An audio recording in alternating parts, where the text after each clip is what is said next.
Welcome to Blinkers Off with your hosts, Jared Welch and Aaron Halterman.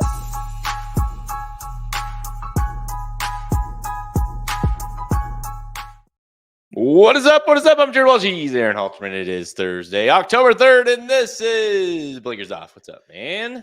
Yeah, what's up, everybody? Good day to you, and it's going to be a great weekend. I feel like last weekend I thought it was pretty decent, but we also had a lot of weather issues. This weekend looks really good. Keeneland back. How much fun is that?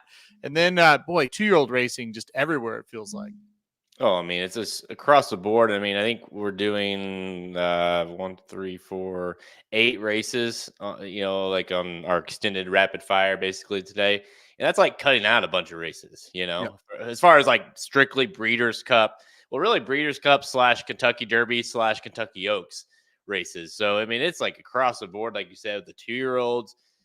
You've got the Coolmore Turf Mile, which, of course, is kind of the main race, I would say, of the weekend, and might have, could have the FanDuel Mile winner in it. Even, I mean, it's that kind of race, that kind of weekend. You're seeing all these 2-year-olds make their final starts before we get in, and really in a year, that we're still trying to kind of figure out these 2-year-olds as we get into the juvenile. These are such critical races, and they always are when it comes to the 2-year-olds.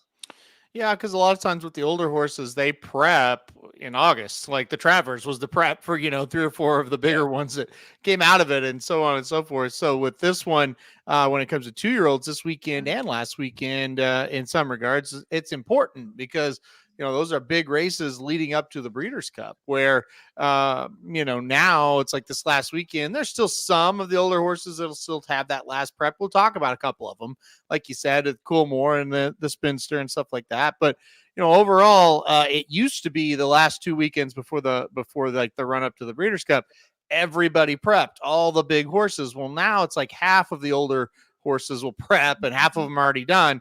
But the 2-year-olds, we all kind of get all of them still doing it. So that makes it a lot of fun.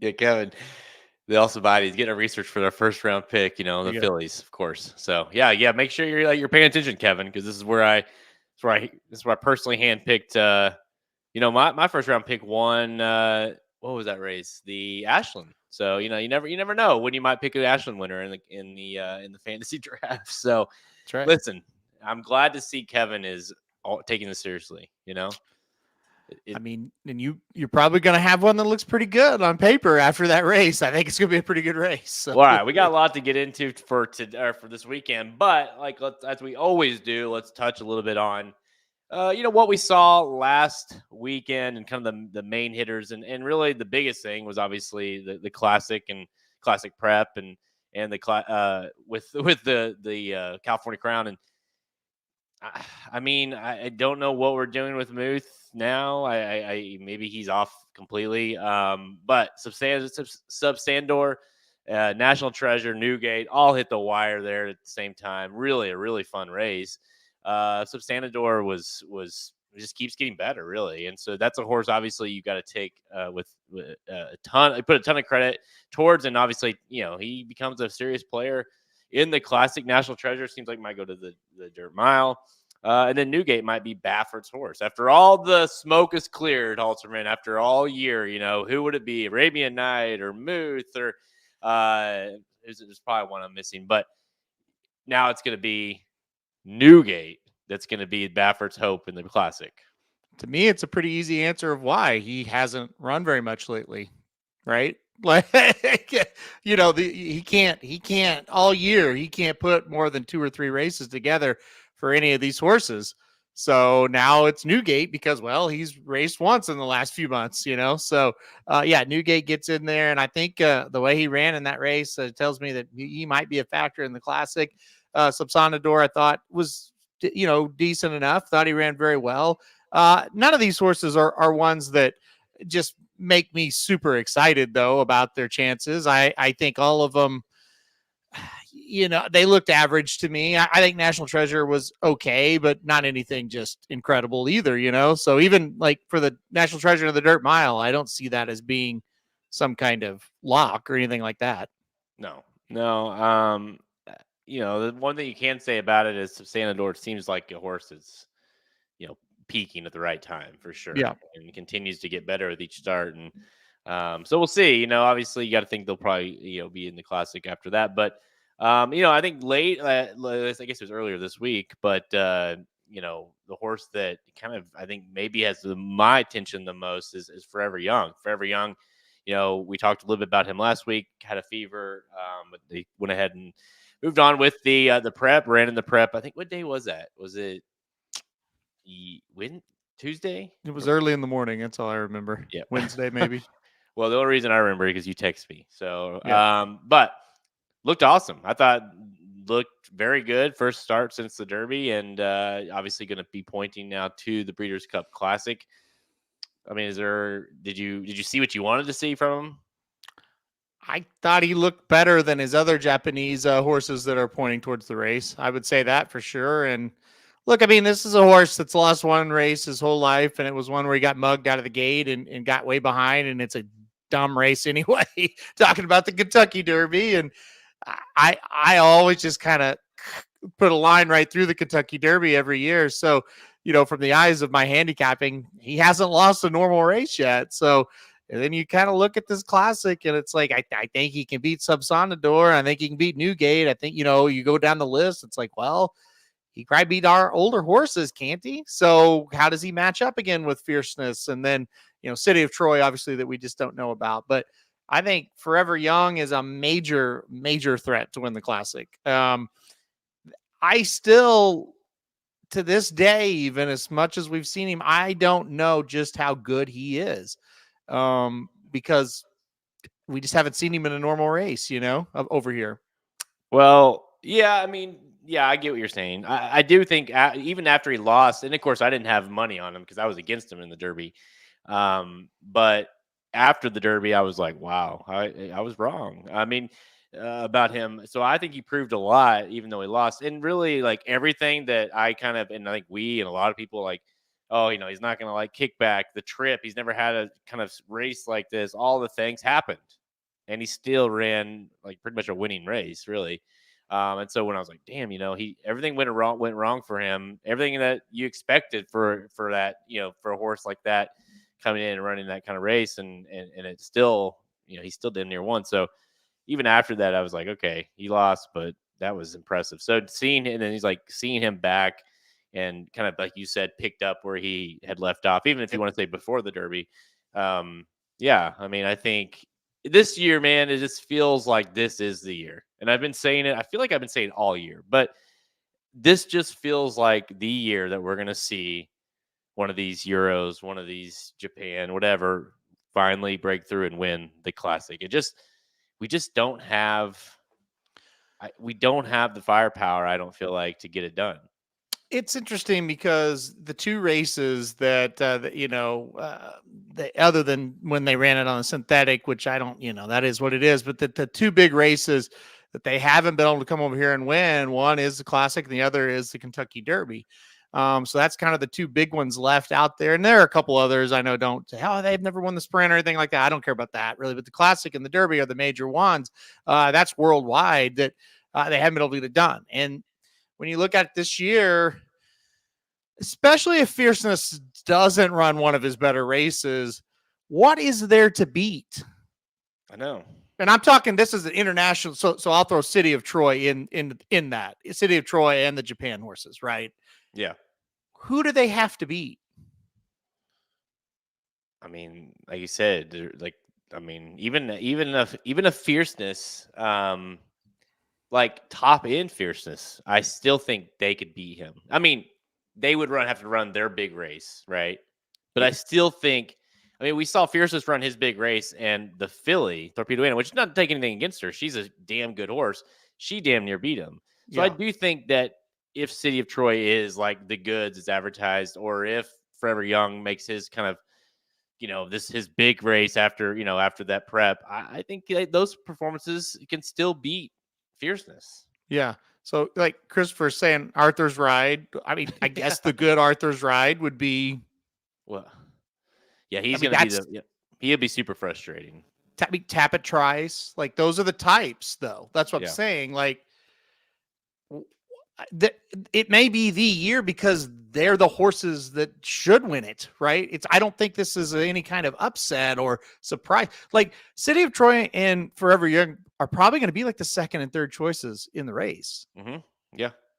So it's like, well, yeah, I mean, that's the equivalent of like White Barrio winning it last year. I don't think anybody was surprised. So I think you said it, and I think that's the best way to say it. We don't have the firepower. We did, like, Fierceness is really good. Arthur's Ride, when he's on, is really good. I mean, but we don't have anybody to scare you. So yeah, I think it's right there for him this year. And I mean, it's just going to take one of them to kind of live up to the hype that they're getting built up right now.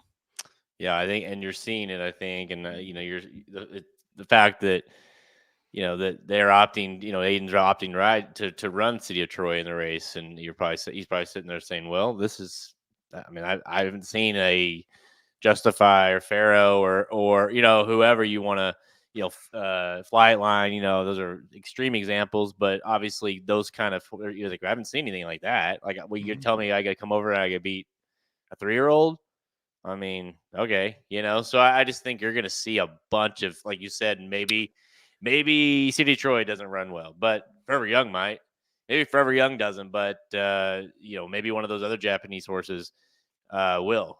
So it feels like there's going to be multiple shots that are that these horses, like, it's going to be like, we don't, like you said, and I think the bottom line is we just don't have the horse that can hold them off. All of them. Yeah. I mean, it's definitely looking that way where it's, even I might go international this year in the Classic, and that's kind of I think that's really the tell. I just don't use the international horses in the Classic, and same with the Derby. I just don't bet them in the Derby, and then you see Forever Young do that, and you go, okay, so they're getting closer to figuring it out. And guess what? You know why they didn't figure it out, or they still can't figure it out? They can't get out of the damn gate. And that was his problem too, and that's been all their problems. And if a trainer over there or somebody can figure that out, they will win the Derby. But the Classic, that's not really an issue as much. You guys still got to get out of the gate, but it's not so imperative, right? So I mean, yeah, I kind of think Forever Young's going to win it at this point, but it's still a month away, right? I mean, that would, especially considering the way he lost the Derby and all the, if how much, if so, he got impeded, and if he wouldn't, if there wasn't the Sierra Leone bumping, if he actually would have won, and then say he goes on to win the Classic, you're sitting there, if you're John White especially, you're like, really? Like, it wouldn't be the first time John has made a leap, some sort of a leap in the Derby, and it not gone well for him, and the horse goes on to win multiple $multi-million races. Obviously Thunder Snow comes as an example that couldn't even get out of the gate, or couldn't even get down the first part of the race, and goes on to win the Dubai World Cup twice. So yeah, I mean, so it wouldn't be the first time, but yeah, after that performance, and I was kind of on Forever, like, going into it, and I was like, but I need to see something. I want to see something impressive. And I thought, I texted you guys afterwards. I was like, I'm gonna have a really hard time not picking that horse. He looked great. He checked the boxes, and I would argue that race was better than his Derby preps, and he came over here and ran really well in the Derby. So, and I guess the other way to look at it, international horses, when they line up on turf races, we get hyped, we go crazy. It's like, oh, this is awesome, this is amazing, this race is so much better now. But now in the Classic, you're seeing great international horses, so maybe that's how we should look at this. Hey, no, maybe we do have Fierceness, he's really good when he's on, and maybe we don't have depth, but here come these international horses. And if City of Troy wins, my God, what a freak he is, Oh, yeah. And if same for Forever Young, right? So I mean, maybe it is a great race. I think this year it just feels like we have a lot of landmines in the race, and I mean that meaning, like, there's so many of those horses. Like, and for me, it'd be either like Caesar Gray, Tapatrice, those kind of horses. Like, if they were to win, I'm like, really? Are you, like, seriously? Sees a Gray won, after all, and honestly, that horse is a lot more probable to win the Tabit Trice, but Sierra Leone is probably a good one as well. Like it just those kind of horses that you couldn't get right all year, or you didn't think were quite good enough all year, and then we say all the things, right? This is not a good class, and these Euro horses or these overseas horses are going to win, and then all of a sudden it's like Sees the Gray goes gate to wire.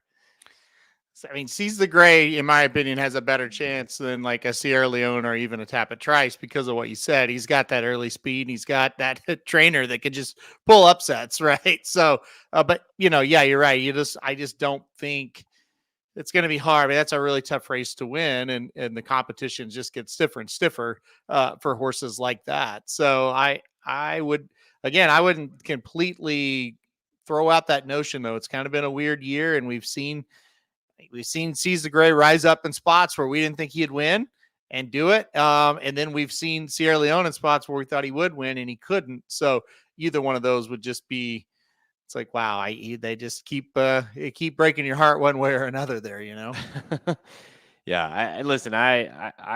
I would be so thrilled. Obviously, I know you would too for Coach. Like if Coach goes and wins a classic with freaking Sees the Gray.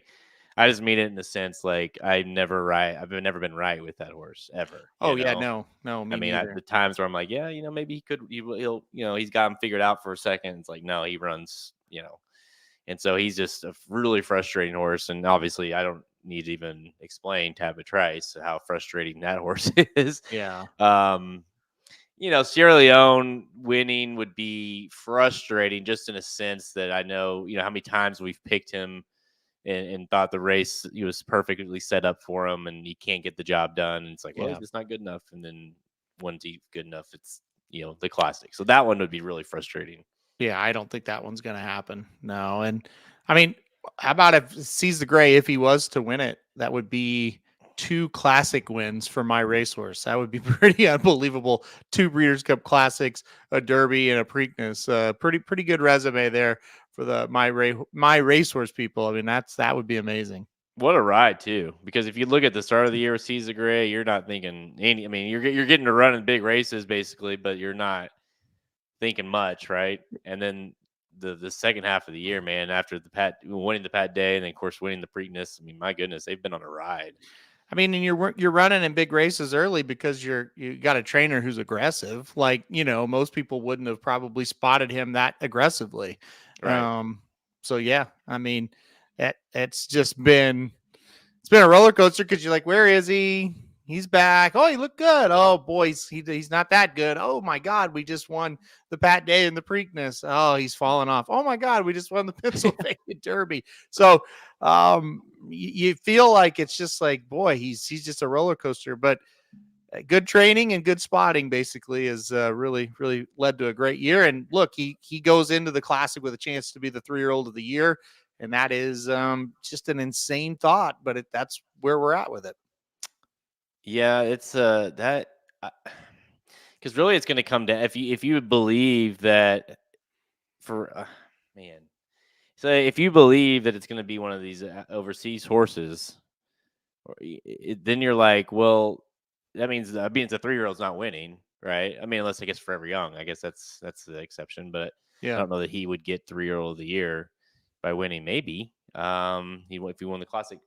Point is, it then you become like who finished ahead of who, Mm-hmm. and that would be kind of a bummer to have the 3-year-old honors kind of go down like that's how it goes down, like by not even winning the Classic, but who was ahead of the other one. So I don't know. That's a lot on the line in that race, even if you don't win the race. Oh yeah. I mean, say Fierceness throws out what he does sometimes. All of a sudden, Sees the Gray could get second and third, or even fourth, and might win it because Dornock's out. He's done. Yeah. It's crazy to think that could be a possibility. Yeah, Hunter, City of Troy, but I don't know that you would give him to one start in the United States and he wins. But with Forever Young having at least the Derby resume, he didn't run poorly. I don't know that it'd be enough. Honestly, it depends. Really, honestly, where again the whole point is where Fierceness and these other horses ran, right, in the race. Mhm. So it would be so if say Fiercest runs does one of his kind of one of his races where he runs like fourth, fifth, not even fourth, maybe fifth, Well, sixth, 8th somewhere or that, 9th. Yeah. Yeah. 10th. and Caesar Gray runs third, but like a Mhm. decent third. Are you giving it to him? Yes. That's not fun. I think the answer is yes. Is it not? Uh, Okay. The Preakness and the Travers, I'll put that on the same level because yeah, I view the Travers as the 4th leg of the Triple Crown, yeah. which is not, that doesn't make any sense, but that's just me. The Pennsylvania Derby's a grade 1, the Jim Dandy's a grade 2. So I think the Pennsylvania Derby's better. The Pat Day versus the Florida Derby, there'd be your other one. And Florida Derby's probably better, obviously, but they're kind of tied. Yeah. Because you got to look at resume. You can't look at who can beat who on their best day because we know the answer, but you look at resume, they're kind of sort of tied. I mean, I think Fierceness is a little ahead of him, but if Fierceness is 10th and Caesar Gray's 3rd, that's going to count for something. I don't know. It's I don't know. The more we talk about it, I'm like, damn, I'm like confused on the voting would be a nightmare on that. Now, if Fierceness is 10th and Caesar Gray is 8th, then that's not going to matter. Right. It's going to be Fierceness. Yeah. I think he's just a little ahead of him, but it's, and the other situation, if Fierceness wins, it's all over with. But yeah, I mean, it gets tricky if certain things happen. That's for sure. Yeah, and I mean, is it just those two you think that have the biggest? I don't know who else it would with be. Dornoch being done. He's out. It makes it challenging to have anyone else. So yeah, I don't think there's any other one to even consider. Yeah. And people, you can say Forever Young, he might get votes, but he's not going to get enough. And City of Troy just won races isn't going to get enough. So it's going to be one of those two. And like I said, I don't think it's as cut as dry as Caesar Gray just has to finish one spot ahead of him. But if he finishes 5-6 spots ahead of him, it's there. If Sierra Leone won the Classic, would you give it to him? No, I wouldn't. Now, maybe they would. I don't know the absolute answer to that, but that's not who I would vote for. But yeah, that'd be interesting. There's a lot of interesting aspects for this, and we'll obviously like we talked about a little bit. Yeah, Dennis, I beat you to it a little bit, but yeah, I know that it would definitely be interesting. Definitely interesting. I shouldn't have said no so quickly. Yeah. I think it would too. Like if he like nosed out Fierceness or something, then I would have a hard time giving it to him over Fierceness. Yeah. But if it's like you say, like if it's like Fierceness and Caesar Gray are like, not threatening at all, and he wins, then you're like, well, I mean, yeah, I mean, he won. I guess before this is Bluegrass, right? Yep. It's been a long time, and he ran a lot of races and got beat by a lot of those horses. So it would be. I don't think it's enough. Boy, we'll see. Yeah. We'll see. We'll see what happens. Maybe if Fierceness can just put them all away by he can win Horse of the Year. He can win 3-year-old of the year. He just has to win. So Yep. A couple of these horses. And any trainer would tell you that to be like, listen, we want to win, right? We're not like hoping that we get to finish ahead of the other 3-year-olds so we can get it. Like you're going to win the thing and shut everyone up, because that's the other thing is you got these. I mean, any of these 3-year-olds would also have a chance of Horse of the Year, not just 3-year-old honors. For winning if they were to win the race as well. So lots of storylines ahead in the Breeders' Cup, but let's get into today's show where we're talking about Breeders' Cup prep races. We're looking at this is the final weekend, guys, of the Breeders' Cup Win Your In Challenge Series races. We're going to go to the Belmont, the Big A. Keeneland is back, and Santa Anita. We're going to look at we're going to look at a bunch of them, but the main one, the $1.25 million Coolmore Turf Mile Stakes. It's a win you're in for the FanDuel Breeders' Cup Mile. Let's go.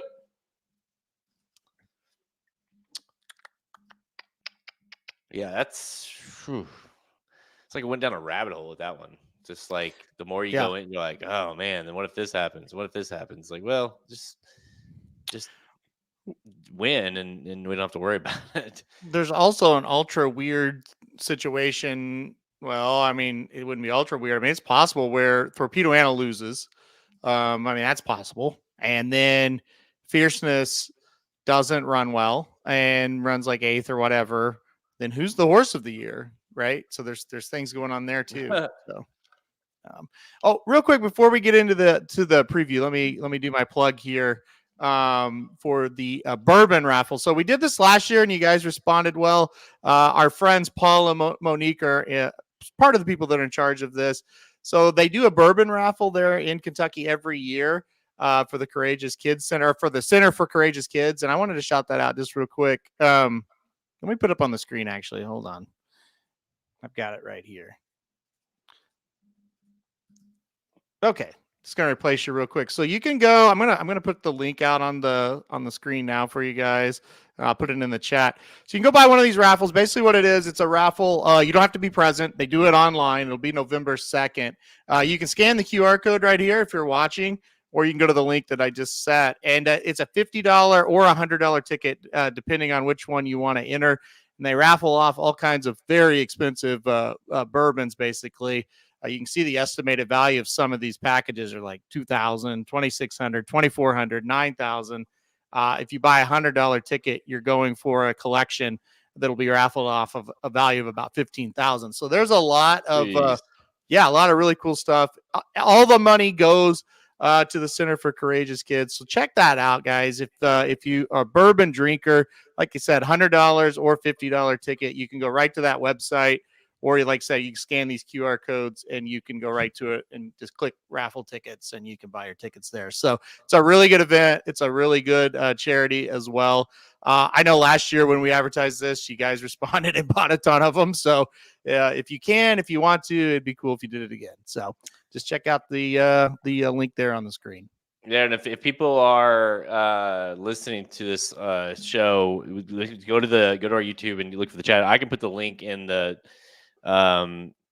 article on the website as well. It's Cool. It's scroll back up. It's Stars and Six Strings is the name. Yep. And it's benefiting the Center for Courageous Kids, and it's the bourbon raffle. So Stars and Six Strings is the name of that. But yeah, that's right up my alley. So I'm gonna have to get some. Yeah, like, I mean, I drink bourbon / whiskey, but I don't know about them really, but they seem like some very expensive bottles that they're auctioning off. So could be cool. And again, you don't have to be present to win this either. So like you can be living anywhere, buy it.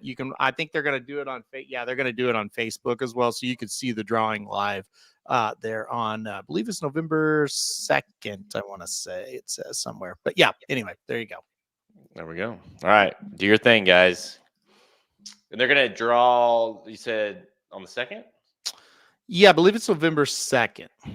Okay. Yeah. Yeah. We'll add that link. I've got a banner too. If you want me to send it, you can put it on there or not. I don't care. So I'll text me the link and I'll add it to the description.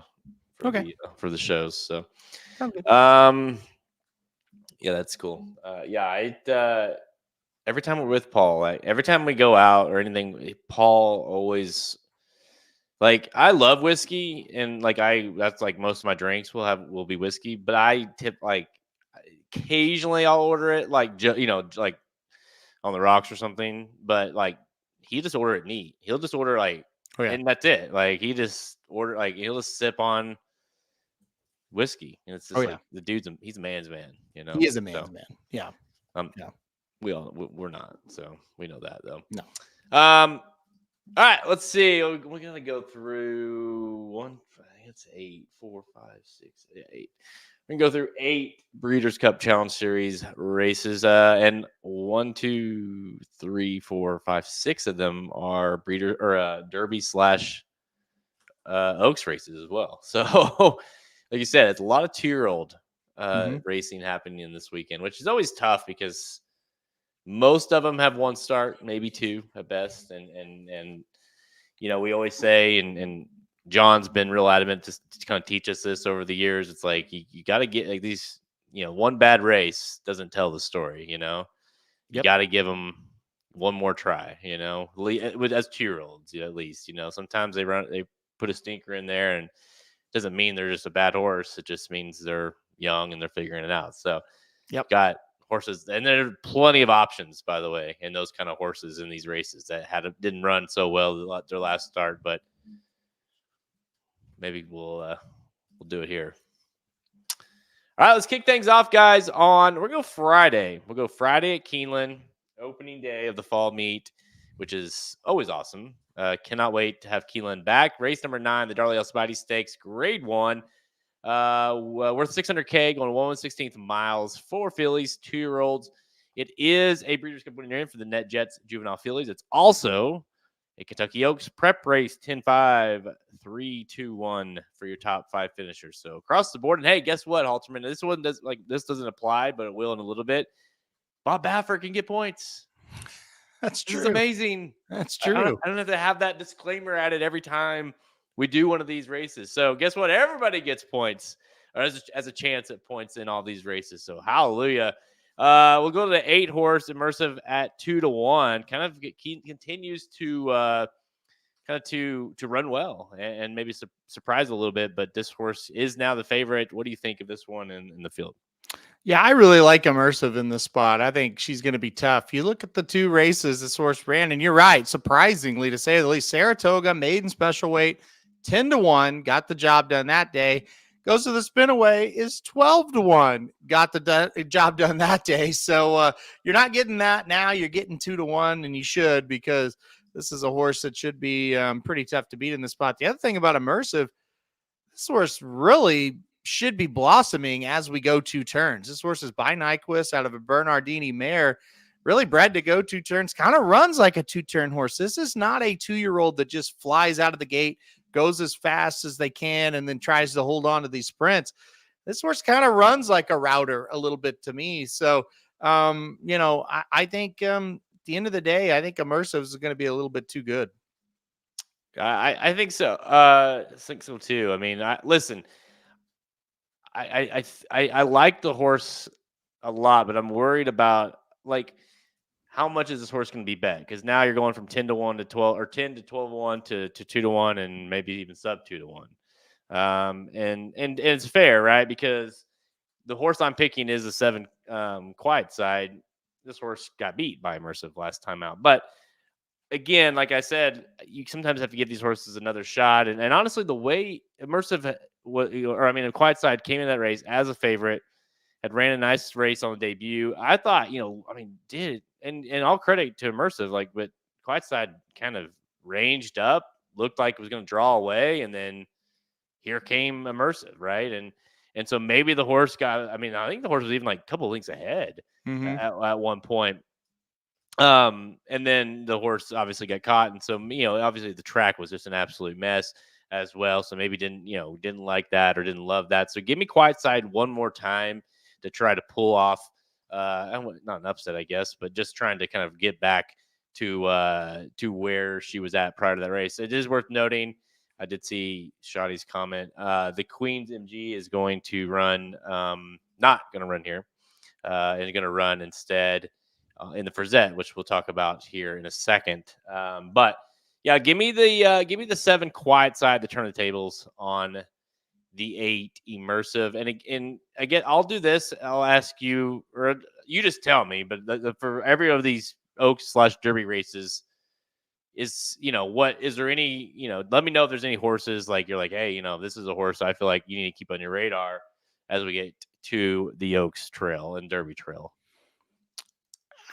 I mean, I don't know as far as that goes. With the Breeders' Cup, I think this race could produce the winner. I think Immersive and Quiet Side, I think they both could be, Breeders' Cup juvenile fillies winners.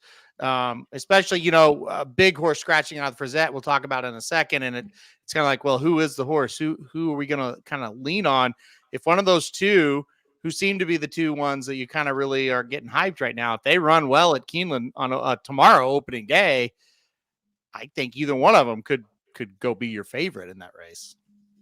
Yeah, I think the way this 2-year-old, I mean, well, you could really say the same for both sides, but especially the fillies, it's just who knows, right? We will talk about all divisions here, or all like areas of the country as far as the 2-year-olds go. So we'll see if there's one that stands out. But all right, let's go to Saturday and Belmont at the Big A, race number 7. This is the Grade 1 Frizette. It's worth 400K, going 1 mile for fillies 2-year-olds. It is a Breeders' Cup winning her in for the NetJets Juvenile fillies as well, and of course, one for the Oaks.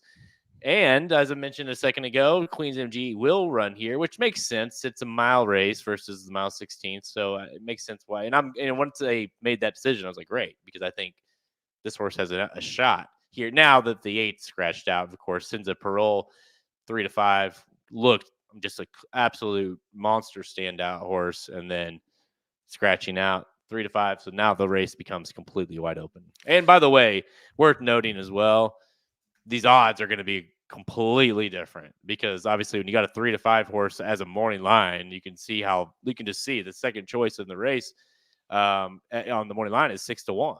And so, I mean, it's going to be completely different. Yeah, for me, it was an open shut case for Santa Parole. I really liked that horse on debut. Looked great. Thought it was going to, run very well in here and be very tough to beat. And really, go on to be that horse in the juvenile fillies. Now, this becomes a scramble. I don't really know who's going to be favorite or who's going to be the favorite, I should say. It might be a maiden. Like the one is the second choice at 6-1. I couldn't go there. I'm going to go with a horse trying to kind of bounce back after a really poor start last time out in the Spinaway. I'm going to go number 3, Pondering, in this spot. I really loved the debut race for Pondering. I thought she was excellent down at Ellis Park, and then came up here to Saratoga, or up to Saratoga, I should say, was 5-1 in the Spinaway, and just didn't run. Just did not run much. So I think the horse bounces back. I think the stretch out should help the horse. I thought that last time, though, so I think Pondering bounces back. I love that Flavian Pratt gets aboard here. So give me number 3, Pondering. Yeah, I think that's a clear, just if you've ever seen one, like a clear, hey, that horse hated the track. Like, yep. I mean, no doubt about it. Got in the mid pack of the race and just, never ran out of first gear at all. Listen, when you kind of set that up, I thought you were going with the horse I'm picking, which I'll go to the horse to the inside. Another horse trying to rebound a little bit from the Spinaway as well. The number 2, the Queens MG. I love, like I said, I loved when because I didn't think I don't think she really was going to want to go that far. But when you go to the mile, especially a 1-turn mile, you're like, all right, this horse can do it here. And so the fact that, Safi's running here, it makes a lot of sense. I didn't think didn't necessarily run poorly until she did in the Spinaway, and then, obviously spun her wheels down the stretch. And so, listen, like at 6.5 furlongs in the race prior at the same track, won by 9 going away. So I didn't look at that like, hey, like that 7 was too far for her. It just was what it was. So I'm going to give her another try here. I think her speed is dangerous in this race, is going to help, set her up in a big spot. And it's like, this, it's Belmont the Big A. We'll talk about that in a second. It's tough to win from like way off, right? And so I think this is a horse that could be tough. And really, frankly, the 3 as well. Those are the 2 that I was between, honestly, once the 8 scratch, because I liked both of them kind of getting that rebound, that next start, and 2 horses that were bet, as the other thing. They were bet hard at one point, and they were bet hard in the Spinaway. I mean, 2-1 and 5-1, but bet, they weren't huge prices in those races either. So I do think a rebound is in the works for one of them at least. And so, yeah, give me that horse. Let's go. The next race here is the race number 8, the Champagne Stakes Grade 1, worth $500,000, 1 mile for 2-year-olds. Field of 10 lines up here, 6-5 on Chancer McPatrick versus a couple pletchers. You got Tip Top Thomas at 7-2, is really good on debut, and Uncaged really good on debut at 9-2. So Chancer McPatrick, another horse that hasn't gotten a ton of respect in the betting windows and continues to get the job done, are you a believer now? Oh, yeah, I was a believer before he ever ran. I mean, I bet him on that debut race and was cussing up the backside as he was last, and he came out there and won and dominated. And I'd heard a lot of good things about him leading up to that race. I did go against him. I picked Ferocious last time out, and I thought Chancer was really good. I had him in second. It's not like I thought he wasn't good enough, but I thought Ferocious was a little better. And that we'll talk about him in a second. That was a bizarre race, but Chancer was great again. But look, we know what this horse's future is if he does not get more early speed. And he doesn't have to be on the lead or next to the lead. He's going to have to eventually learn that he can sit mid-pack. He's going or he's going to be Sierra Leone. We know that. We've seen that. We've seen this over and over and over. He will not continue to win if he is dead last in these races. Let me ask you this. Mm-hmm. Is there something to this that, because like, what do all these horses, Zandon, Sierra Leone, I'm sure I'm missing obviously some prior, now Chancellor McPatrick, Chad Brown, obviously, and to be fair, like I'm not one of those he can't train dirt because he can do both, but he's obviously made more of a splash with turf horses. Mm-hmm. Do you think there's something to do with his training style? Because obviously these turf horses they're coming from typically they're coming from, not all of his horses do, but you know what I mean? So that kind of style, that closing kick is just random that a lot of Chad Brown horses tend to lack early speed on the dirt? It's not anything to do with Chad Brown because he has horses that win gate to wire all the time. I think with Sierra Leone and Zandon, you look at those horses, they just weren't built for early speed. They're just too big, and they just weren't built for it. And I think that's what it is more than anything else. And yeah, I was going to start early voting was a gate to wire horse. Jack Christopher was gate to wire type of horse. Ways and Means is really fast. So no, it's not Chad Brown. It's those two horses, Zandon and Sierra Leone. They just are never going to be that type right now. Chancer is not built like those two. I saw him live and in person in the last race, and he was one I really wanted to go see because when he was training up for that debut, he was showing early speed in those works. Now, works to races, that's who knows how that's going to translate ever, but he looks quicker than this in the mornings, and he's not built like those two horses. So I think it's more of a mental thing for him right now. I don't know though. I don't know what you got to assume he's going to be towards the back, right? Until he doesn't. So that being said, I'm going against him again, and I'm going with a horse that I think will be on the lead, Tip Top Thomas. I'm going to put the two Tip Top Thomas on top. I still really like Chancer. I'm going to use Chancer in second again. I'm going to do the same, situation I did with Ferocious. And if he beats me, he beats me. But I just think as these races get harder, it's going to be tougher and tougher for Chancer to win unless he shows he can sit a little closer. No, I mean, you said everything that was in my head, basically. So I really want to pick Chancer. It's just, it's one of those things that, he's going to land a field that he's going to give him too much work to do if he continues that style. And I think a lot of Tip Top Thomas. I think that's a nice horse. And obviously we were told about this horse prior to that last start and obviously panned out. And I think the 1 mile, 1 turn distance here is perfect for him. I'm not sure how far Tip Top Thomas is going to want to go as it relates to the Champagne. Look at, because this is a Derby prep race as well. And obviously a prep race for the FanDuel Juvenile. So they're going to go a mile 16th or a mile and a quarter for the Derby. I mean, does he want to go that far? Uncaged, the stablemate might be more of a long term type of horse that you'd want to look at. But for this race and for kind of these up to mile 16th races, I do feel like Tip Top Thomas is the horse I like. But yeah, I mean, listen, if Chancer does it again here, he might he might be the real deal. If he can, and again, if he can just figure it out, like if he can just sit a little closer, I think he can win the juvenile.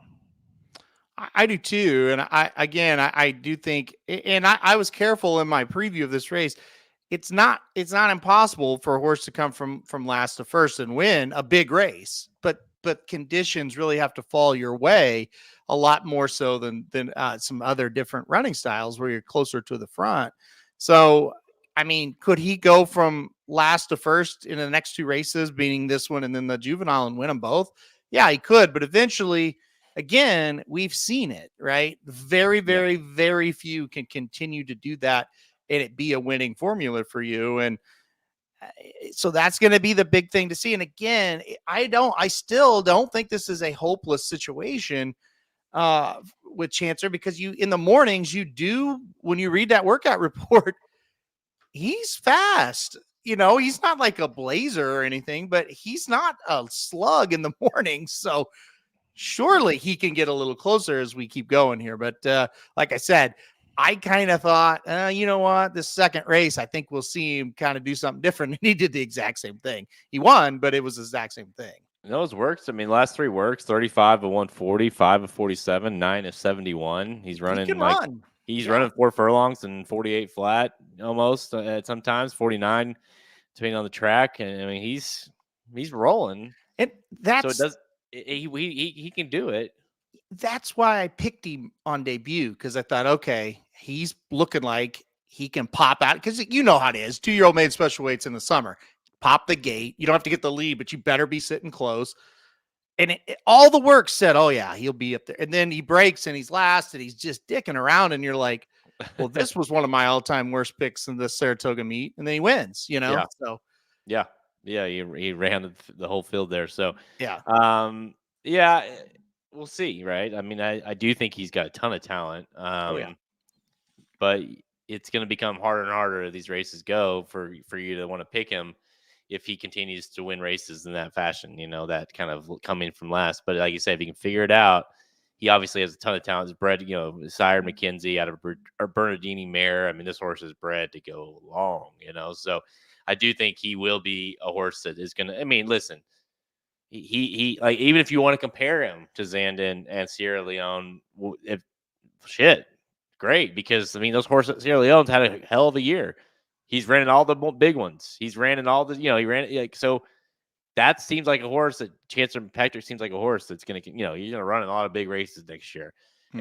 And if he can figure it a little bit out and get a little bit more speed, I think he's got a chance for sure. Yep. Not just a chance this race, but like a chance to win a lot of races. So, to be like a special-ish, type. Yeah, for sure. Shotty does want to know if what do you think about Moplex in this race? This is a horse that's undefeated in the race, rattled off 3 in a row to start the career, but been doing state bred. The Sanford did win. Do you think this horse could possibly steal the race on the front end? No, I really don't. And I don't like this horse very well in this spot. I thought the race last time out was pretty troubling. That was not that good of an effort. We were there that day, if you remember, and I think he won by a nostril.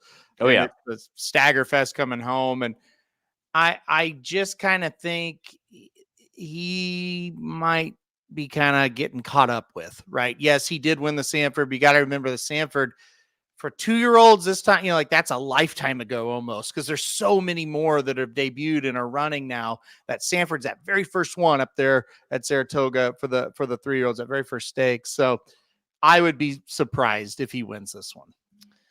All right. We're both on Tip Top Thomas to basically go gate to wire, and Chancer McPatrick to try to get there, and we'll see what happens. All right, let's go to the next. Let's go over to Keeneland now on Saturday. This is race number 9, Claiborne Breeders Futurity, of course. Grade 1. We're 600K going 1 and 1/16 miles for 2-year-olds. It is a Breeders' Cup for the FanDuel Juvenile, as well as a Derby prep, and you've got a field of 11 lined up here. And listen, if you like yourself some Chancer McPatrick, well, you gotta like Ferocious, right? Boy, I do, but I don't know if I've ever seen a weirder race than what happened with him last time out in the Hopeful. And, I think, we kind of saw it at times early in Dornock's 2-year-old career as well, where he was just kind of goofy and he kind of got that ironed out. And I think, most importantly, you got to have talent, right? And Dornock had talent and he finally got it ironed out. And this horse we know has talent, but if you didn't watch the Hopeful, go back and watch it, because he's kind of running during the race where you kind of thought he would be. And then he turns for home and it's like, oh my gosh, like he may have got hurt. Something's wrong with him. He's not firing at all. And then if you watch, Chancer Patrick flies by him and it's like Ferocious saw him and was like, wait a second. And he just stuck with him and ran with him and got beat a half length. It was like, wow, that was really weird. So is that a learning experience? Is that who he is? Hey, we learned some stuff and now we kind of know how to ride him and this or that. I don't really know, but he's got a huge shot to win. But I'm going to go number 5, East Avenue. I think East Avenue, even though he has the one start, he did everything the right way. He was so impressive. I think this could be a really, really nice horse. I think it's between the 5 and the 1. I think those are the two. But I think East Avenue might be a little bit better. So give me the 5, East Avenue. Yeah, it definitely feels like it's going to be East Avenue. It's a kind of interesting race because you got East Avenue, who's obviously going up for, definitely a class hike here, but should be on the lead and should be turning for home with the lead at Keeneland, in a grade 1 at Keeneland. And then here comes Ferocious, and how close is Ferocious? And does he goof around like he did last time? This is a $1.3 million horse. Obviously, a lot of a lot of belief that this horse is the goods, right? Yep. Back-to-back grade 1 entries, anyways. So yeah, we'll see what happens. I like the number 1 Ferocious to sit a nice trip here. And listen, I mean, I backed him that day as well, and it was frustrating, but the other side to it was he just kind of ran like an immature horse. I thought, once he kind of got a little challenge there, he goes, "Oh, I need to keep going," and just he obviously has talent. It wasn't he once Chancer McPatrick did his thing, like he started re-engaging and was right there with they hit the wire together. So yeah, I think Ferocious here. I don't know. I can't decide really if I like him too much, like long term. Yeah, but he also could be a heartbreaker. I think we're gonna start to kind of learn about him as he goes. I think I'm with you. Like I kind of feel the same way, but and I know that you feel this way as well. As long as we've been in it, we kind of understand. Like you said at the beginning of the show, they're 2-year-olds. Sometimes they do things that are a little bit weird. Let's kind of see them as they progress, because at the end of the day, if he comes out and he's got some things figured out and he wins this by a couple, all of a sudden we're like, okay, he is kind of that guy, that horse. And now we were like, well, whatever happened up there at Saratoga, it was just strange, Let me ask you about this horse, because this is the one I almost picked, to be honest with you, and I just couldn't get there. But at the same time, so the 9 Tenacious Leader for Todd Pletcher, and I think anytime Todd brings a horse here, you have to give a lot of respect to. And I thought it was it's just such an interesting kind of move. The horse was awesome in the second start in the maiden special weight. And then they've gone. It's not this time, by the way. It can run everything. We've talked about this. And then they enter the horse with Anticipation, who gets second by a neck, by the way, to Zulu Kingdom, who looked like the Breeders' Cup winner last week, right? Mm-hmm. So no issues with that race. And then you see Zulu last week, and you're like, well, wow, we got a really good turf horse on our hands. Boom, here we are back on the dirt. So yeah, I really, really wish the 9 was running in like the Bourbon that's coming up here at Keeneland on the turf, because, well, we talked about this privately, so I'll say it on the air. We didn't talk about it when we were recapping last week, but I thought Zulu Kingdom was awesome in his race last week. And that, of course, like you said, that's who barely beat Tenacious Leader at Saratoga in that last race with Anticipation. So Zulu Kingdom was so good that I was kind of sitting here like, I may pick him in the Breeders' Cup against the Europeans. Now, easy to say before you know who's coming. So that may not end up being the case, but that's how impressed I was with him. Well, Tenacious Leader, you kind of make note of that last week. You go, okay, Tenacious Leader, when he comes back, that needs to be a bet. And then he comes back in a dirt race. So I'm going to use him on some tickets because he obviously has talent. He did his only win is on the dirt, but I don't think it was near as good as that turf race. So I think he's super interesting. I think the one negative, and see if you agree with this or not, he gets Giroux, which kind of, it's like, I don't know, like could you got somebody better? Probably. Yeah, you'll figure out a way to get the horse beat if the horse does run well, but it just, I don't know, it's Rapoli, it's Spindrift and Rapoli, but like you wonder if it's just like, hey, let's give it a shot versus, like, to me, it's if you you and I were like talking about it after Zulu won last weekend, we're like, man, that horse probably going to win the Breeders' Cup. I mean, that horse looks awesome, and you're like, okay, well, Tenacious right there. Give the horse another start or two on the turf, and hey, here we go. Like, this horse might be right there, because like you get a turf race under his belt here, and then run him in the turf, in the Breeders' Cup. Like, all of a sudden, he might be a horse that could challenge Zulu. And so I don't know. It's just a weird spot or weird, So, but like that's why I had to mention it, and that's why I almost picked him. Just about the talent level is there. I don't know about this spot against some of these horses. Do you think maybe they go, okay, let's try the dirt in a big spot, and if he doesn't run well, we've got turf races all ahead of us. This is kind of the, in a way, like the pivotal moment of, okay, what are we going to do with him? Probably that could be. I just hate, like, because you would like to see him get one more turf. The horse has been the favorite in all three races. Obviously has been highly, kind of believed that it would be good. So there's that. I just would like to have seen one more turf race before I go to the Breeders' Cup if that's what happens, if he doesn't run super well here, and then they like go right to the Breeders' Cup, turf or juvenile turf, and you're like, well, shit, you've got, because he's going to become an issue because you're like, well, shit, I love Zulu, and he about beat Zulu last time they ran, and you know what I mean? Like, you're going to have to make that decision of, you just ran 8th in the Futurity, so what is he? Mm-hmm. So that he's a frustrating one, but definitely one I think if you can afford to throw on a ticket, you may be glad you did. Yep, I agree. All right, let's go. Let's see where we're going next. Next race is up, and this is the main event, race number 10, the Coolmore Turf Mile. It's worth $1.25 million. Grade 1 mile on the turf for 3-year-olds and up. Did you know, by the way, this is the richest race in the history at Keeneland, besides the Breeders' Cup when they've ran it at the Breeders' Cup. But this is the richest race. I read this. The richest race ever that they've ever had at Keeneland, $1.25 million. Again, excluding any Breeders' Cup races that have ran at Keeneland. So that's pretty amazing that you got this kind of race, and it has a field of 9. Carl Spackler versus some of the Euros, Mountain Bear being the one. Last time was over here for Aiden, got second in the Breeders' Cup last year. But Carl Spackler, man, this horse is running on a different planet right now. If he runs back to the 4-star Dave, he will win. I'm very confident of that. And so I'm picking him. I thought, the 4-star Dave, we certainly were on him that day, and we're excited about him. And he backed that up, man. He just dominated that race down the stretch.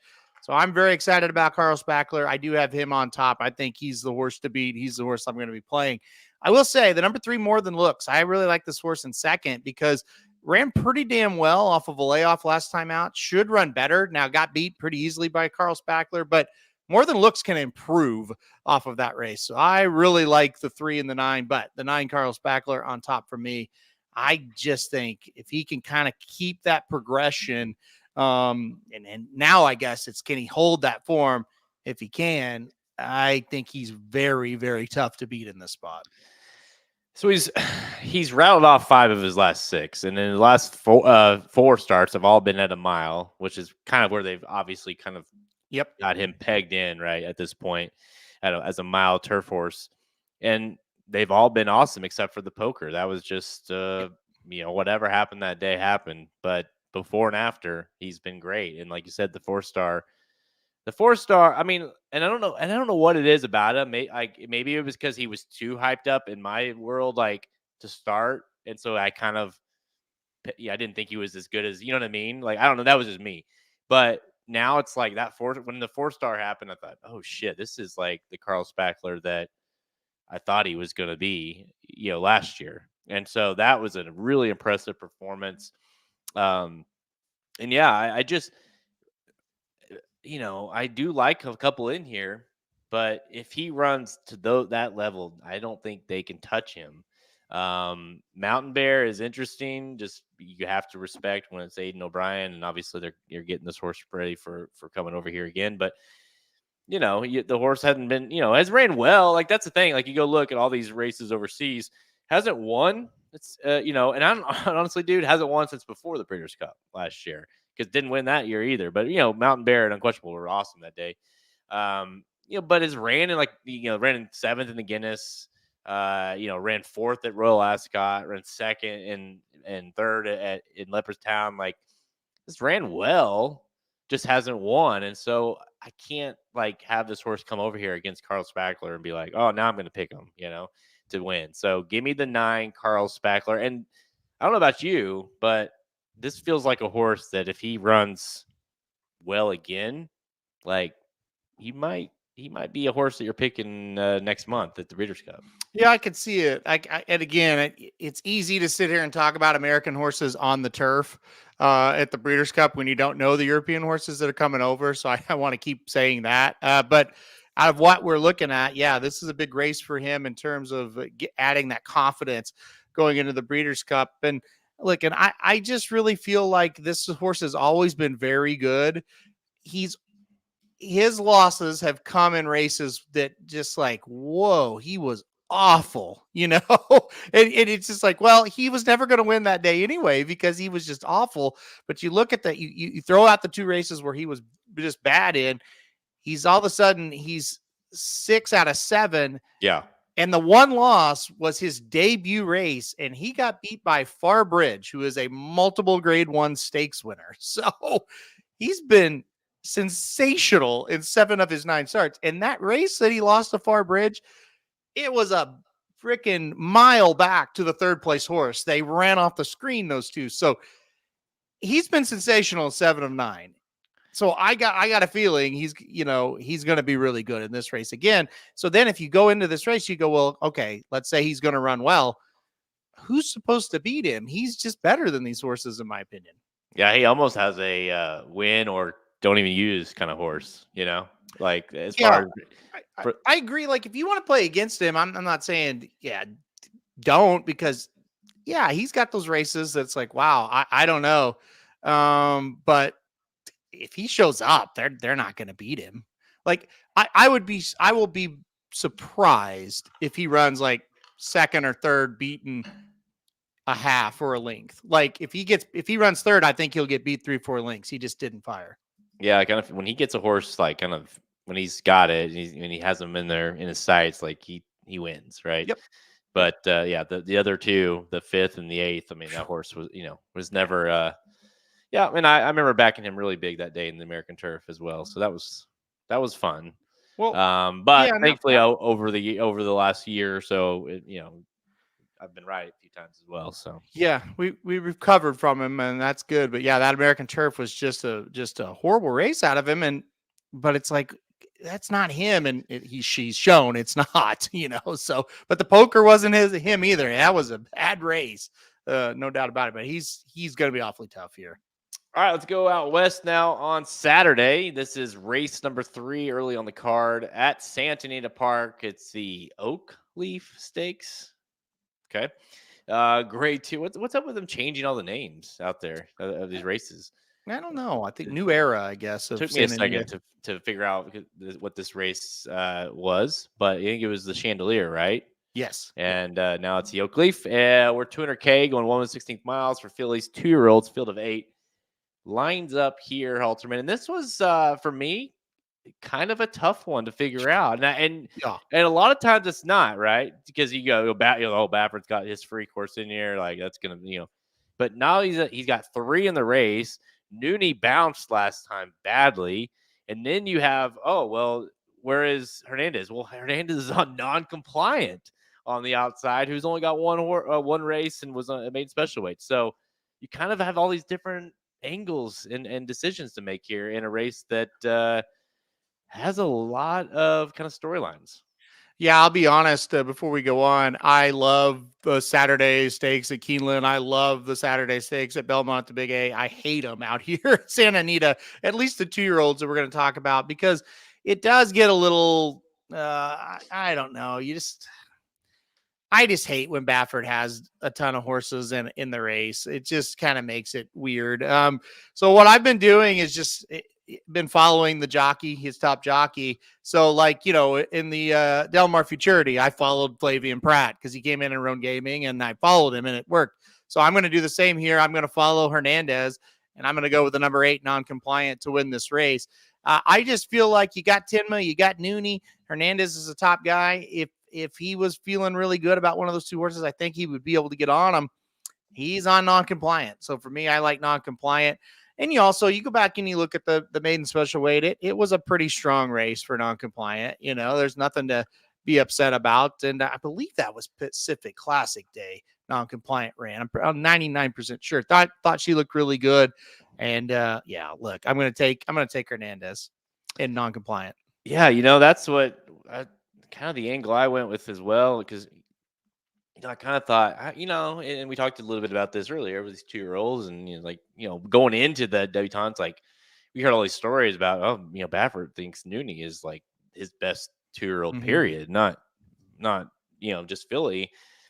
Then she bounces, and Hernandez rode both Nooney and non-compliant last out, and where does he end up? And I thought, oh, okay, well, that kind of told me what I needed to know, right?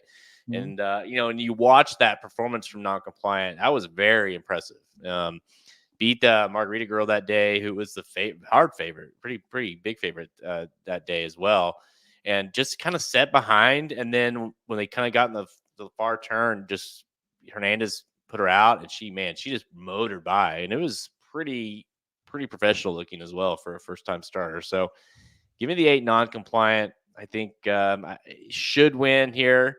I like the horse drawing on the outside as well, and just kind of letting the race sort of unfold. And then I think the horse is just better than the rest of them. So give me the 8 non-compliant, but it is, I don't know. We're going to, these 2-year-olds are even harder to figure out on the West Coast, I feel like. Because I just don't know which ones are which, as we've kind of gone through here. And making matters worse, here we go. Let's go to race number 9, the American Pharoah.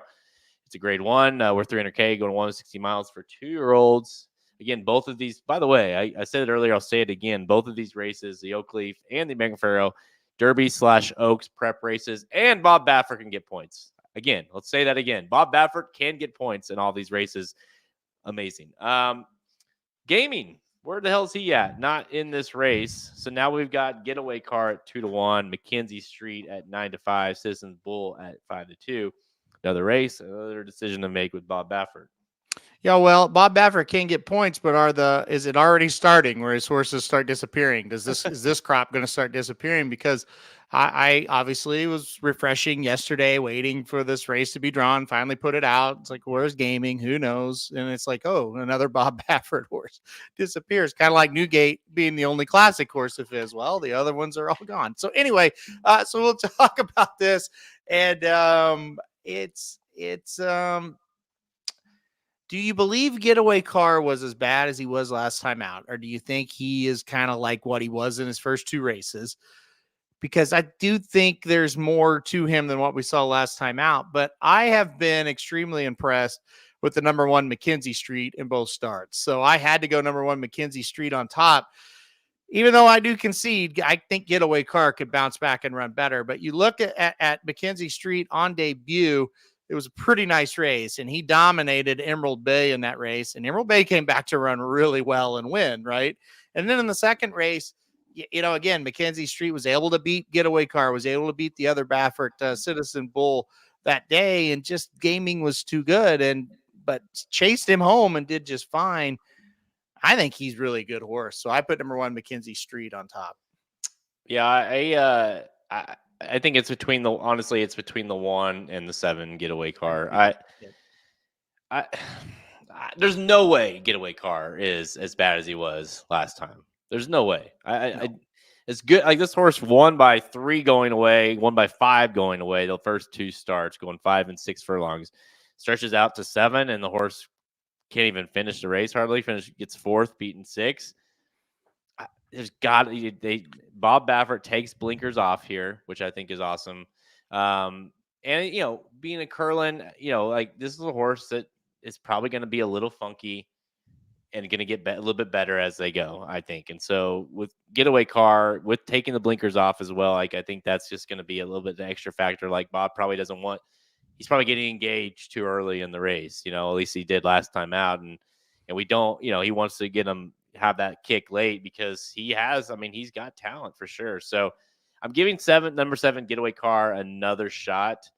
I don't feel good about that. I certainly not going to go in here saying he's going to win for sure, because 1, I don't know that I trust him yet, because how could you? And 2, I think Mackenzie Street is pretty safe. Like, I think he's going to run his race, right? And he's shown 2 starts that he's pretty solid, and it's just a matter of if he can get the job done and hold off Bob Baffert, or a couple of the Bob Bafferts. You do like Citizen Bull at all, or did you kind of, with Mackenzie Street, you're like, well, we kind of saw where those 2 stack up? Yeah, I don't like Citizen Bull all that well. I think it is Mackenzie Street Getaway Car, and I kind of agree with you on your points of Getaway Car. I don't think it was 7 furlongs was too long for him. We got to cut him back. I really don't think that's the case. No, I think he ran really fast, and I think there were good horses behind him, and I think he couldn't keep up because he ran too damn fast early in the race.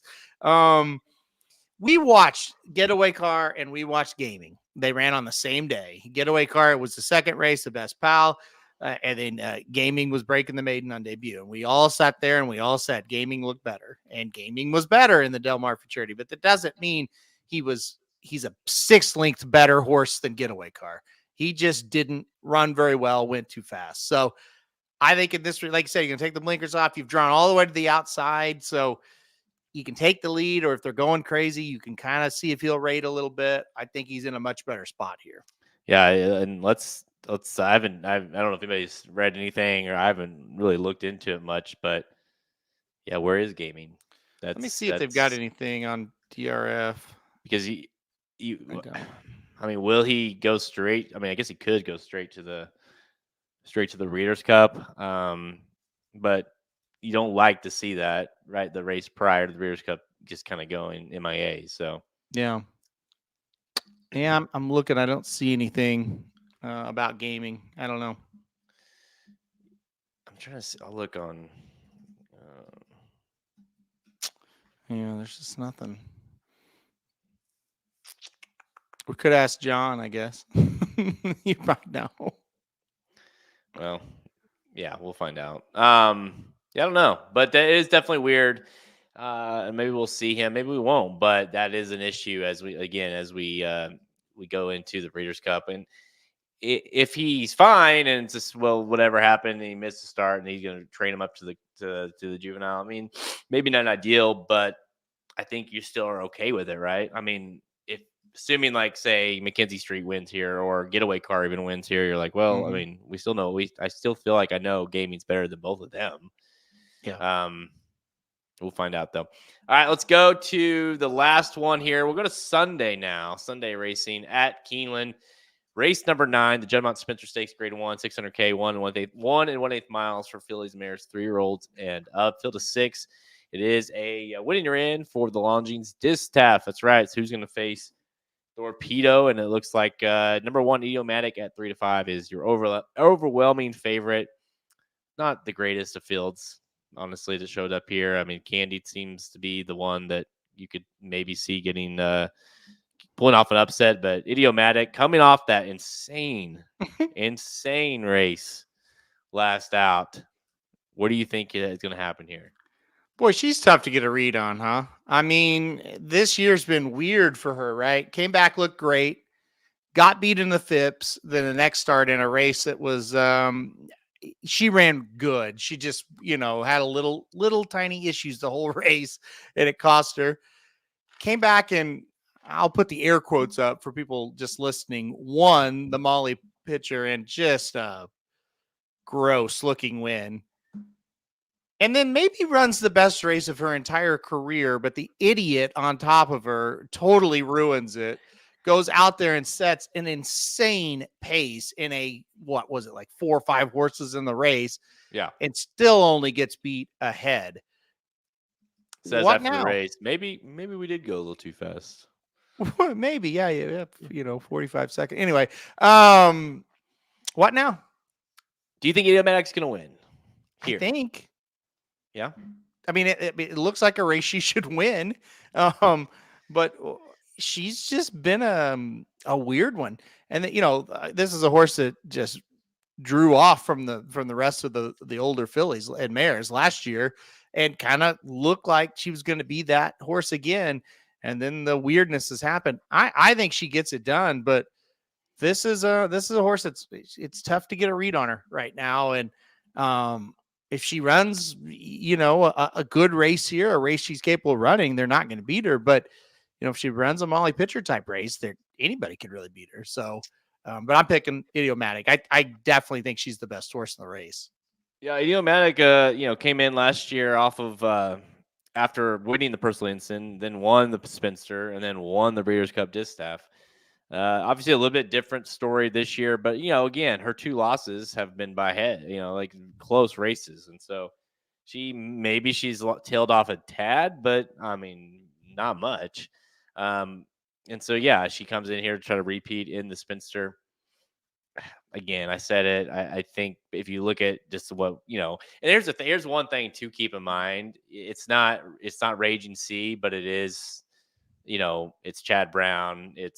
He's got another one in here with a colt, and maybe he's like, hey, all right, so someone's gonna go. Let's try. It looks like Brendan Walsh has got the horse that, or maybe it's Candied, or I mean not Candied. Maybe it's Loved.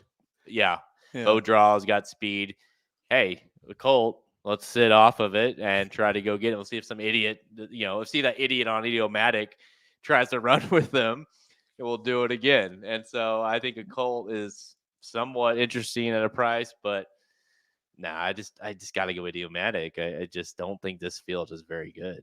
No, it's not, because you don't think it's good because it's not. I mean, Candied is a nice horse, nice little horse for sure, but it's also a horse that has 1 win this year, so it is what it is. But look, Candied is kind of like Raging Sea.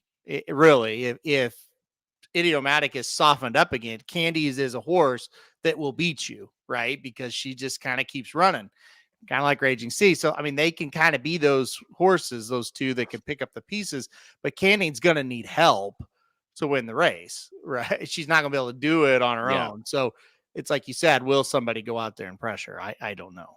It's almost, but if anybody learned anything, it's like, hey, if you just it's not the horse. Don't worry. Like, she's great, but someone just go out there. Maybe it's like you guys go out there and like start talking shit to Flo or something. Be like, hey, I'm faster than you, and then maybe he just starts to run faster. That was this most insane. Mm-hmm. You and I watching that day at the airport. We were on a delay, or we had our flights delayed, so we were just getting drunk and we were watching this race, and it's like, holy shit! Like, what are you doing? Like, unbelievable. We were so pissed.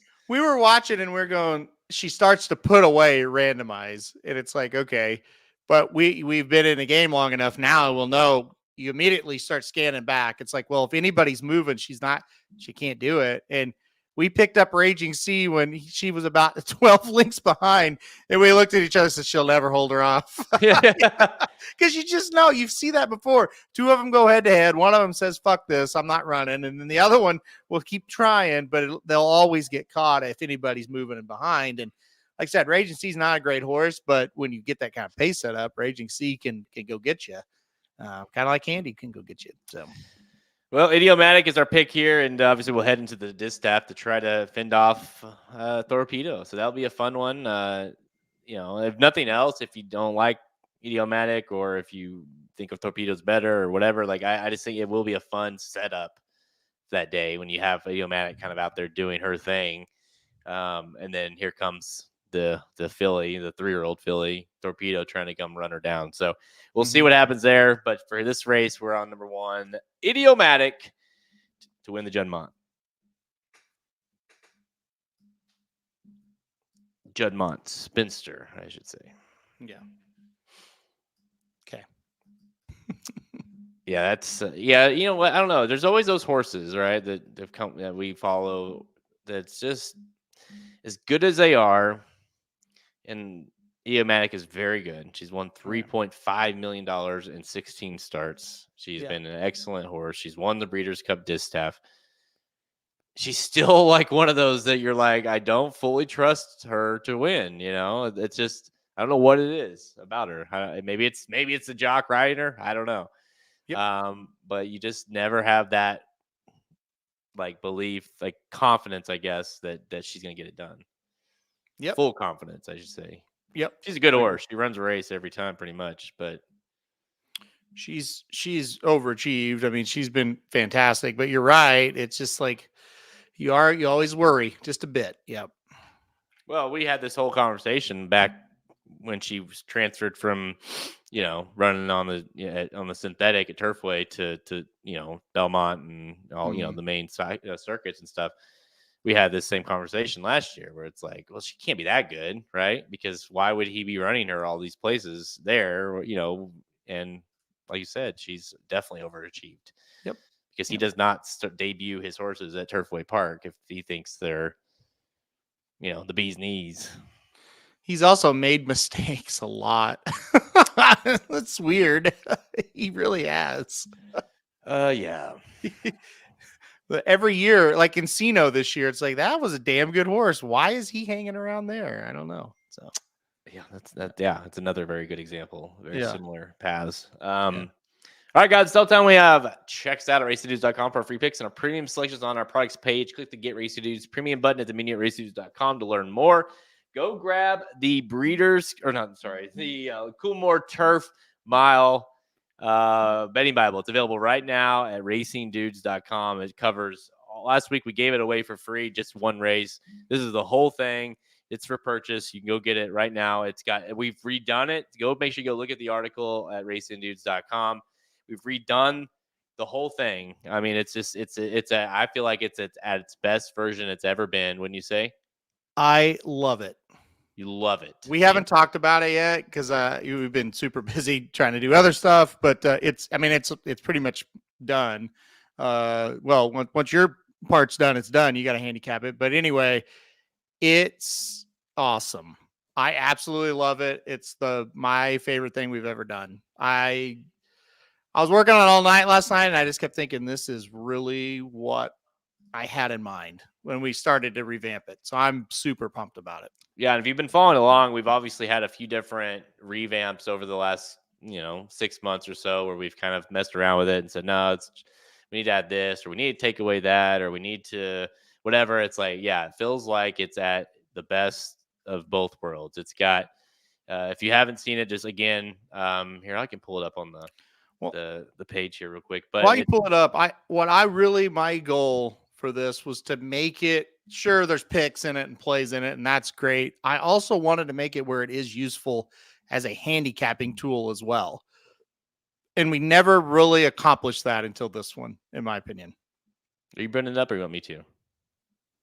Oh, I can bring it up. What do you want me to do? Here. I thought you said I was going to do it. Did you not? No, I said while you do that. Oh, I thought you said I'm going to do it. I was like, all right, whatever, man. Go for it.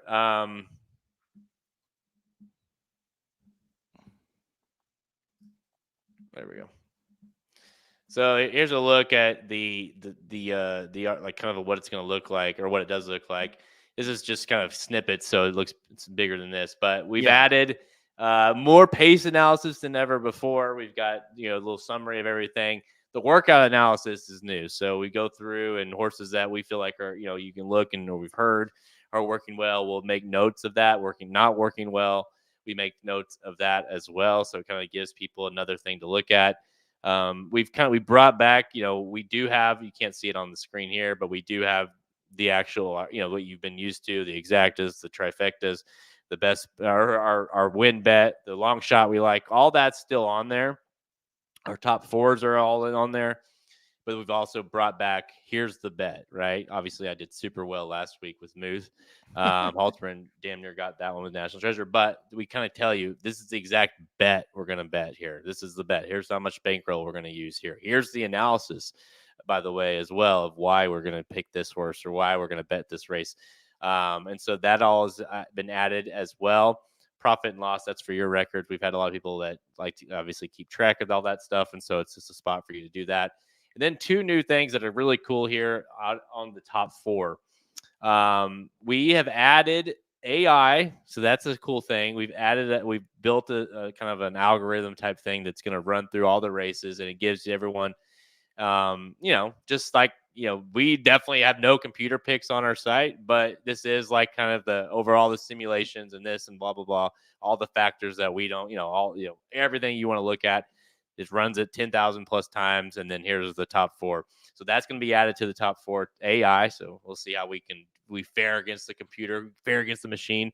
And then I'll let you kind of touch on this because this was your idea on the adding some criteria to the handicapping for the top four using speed, jockeys, and trainers. Yeah, so like I said, the AI is a big time add, in my opinion. You kind of get that. That is just as unbiased you get, right? Just the computer kind of spitting out what they think of the race and kind of running it through the algorithms we have there. So the AI is very much a new thing to the top four, but the best speed, the best trainer, and the best jockey, top fours in all of those categories have been added. And again, with all four of those new categories on the consensus picks page, it just absolutely gives you more, just more of a handicapping feel versus a list with a bunch of picks. And I think that was I really wanted to blend the two together. So that's what we did there with that one. You still get myself, Jared, Magic, and Papa Dude's picks on there as well. But then you blend those four with the four new categories there. So that's a lot of fun to have that. And just to touch on, adding the workout analysis, adding a betting analysis, that kind of stuff, just adding a little more of, okay, they're not just giving me picks, they're giving me some other stuff that they're seeing things. And basically what it is, guys, I wanted to make it feel like as we were handicapping things that pop into our heads, put it on the page, right? Put everything we're thinking on the page. And that's kind of what we've done with this. So anyway, that's kind of the pitch there. Yeah, and I love the addition of adding like jockey and trainer, because again, even like that, even though it's us adding it, it's still it's all based on numbers, right? So it's who, and I think a lot of people will appreciate that. So if you are using your own picks or you're using ours and you say, well, we didn't use this Todd Pletcher horse, but look, he's got this horse's, it's like he's obviously the best trainer in the race. I might add that horse into my my exacta or whatever, and so it just has a lot of different factors added in that that some people like, that they go to the track and they say, I know I just bet the best jockeys, or I just bet the best trainers. And that's the idea behind it, for sure. You laid it out. It's just I wanted people to have as much information coming out of our brain as possible. And sometimes, not that the other stuff was bad, I don't really think we've ever put out a product that I hated, because but I really wanted it all encompassing. This is what I'm thinking for each race. So each race has a whole page. Like, it's not just a little section anymore. Each race has a whole page. So there's that. And but the biggest thing is and I can't believe I'm saying this, but really getting into those workouts and studying I'm studying patterns more than anything else. And it's that kind of stuff. As I was writing those out last night, I was like, this is stuff that people want to know more so than Well, who'd they put on top? Who was second? Here's like in the 11th race. I'm just going to throw one out. There's a horse. I'm sorry, it wasn't the 11th race. Hold on. Anyway, I can't remember the race it was now. Sorry. There's a 30-1 horse. It's a 6th race. In the 6th race at Keeneland, there's a horse that's 30-1. And you look at the pattern of this particular horse, you look at the pattern of the works, and it's like, this horse has a great chance to outrun the 30-1 odds, because when you saw this pattern before, the horse was running a little bit better. You know what I mean? So it's not just, look at the time. And I mean, that's some of it, but a lot of it is look at all the sets of works. And it's like, well, here's a pattern that looks like this horse is kind of upticking, and maybe the horse doesn't win, but maybe it gets 4th and you round out a super because you saw it. That's the kind of stuff that I wanted on this. And I think we finally did it. And it took a lot of tries, but we finally did it.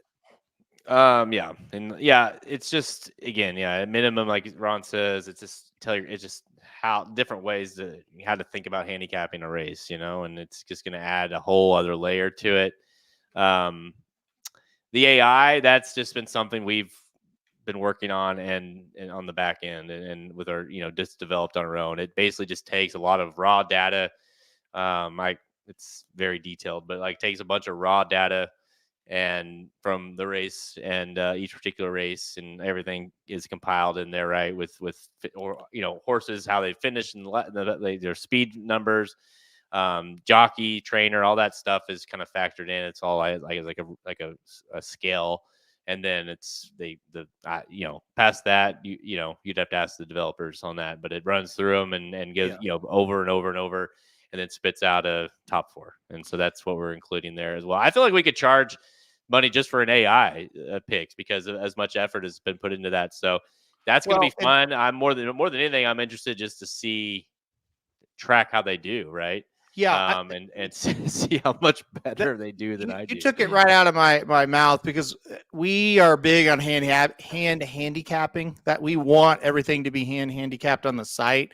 We're never going to rely on AI for the site, but we thought this is a good little experiment, right? Because we can add it in. It's just one little column on a whole huge thing, but that one little column will get tracked, and we'll be like, well, if this thing is hitting more winners than our hand handicappers, well, then, it's never going to be the whole site is this, but that is a factor that you can kind of add in. So it's experimental in some ways. I mean, we've obviously tracked it, but this will be the first time it's been put to the test. So it's just a little, like I said, it's just one, if you're familiar, it's just one column with top 4s on the top 4 page, that very last page. So again, been working on it.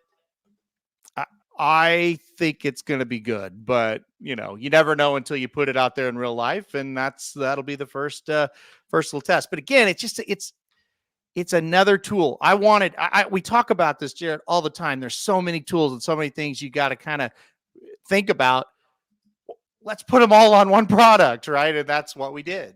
That's right. And guys, now is a great time. So obviously this weekend with the Coolmore Turf, it's the whole day of racing in Keeneland this Saturday. That is included. But also, guys, we're in that month time frame now. So if you do subscribe as any premium as low as $70 a month, you will get the Coolmore Turf Mile betting Bible. You will get the 14 trends to the 2024 Breeders' Cup, which will be coming out in the next several weeks. And then, of course, you'll also get the Breeders' Cup betting Bible. So you'll get all that compiled in together, which is $130 value for $70, basically, if you go as low as $70.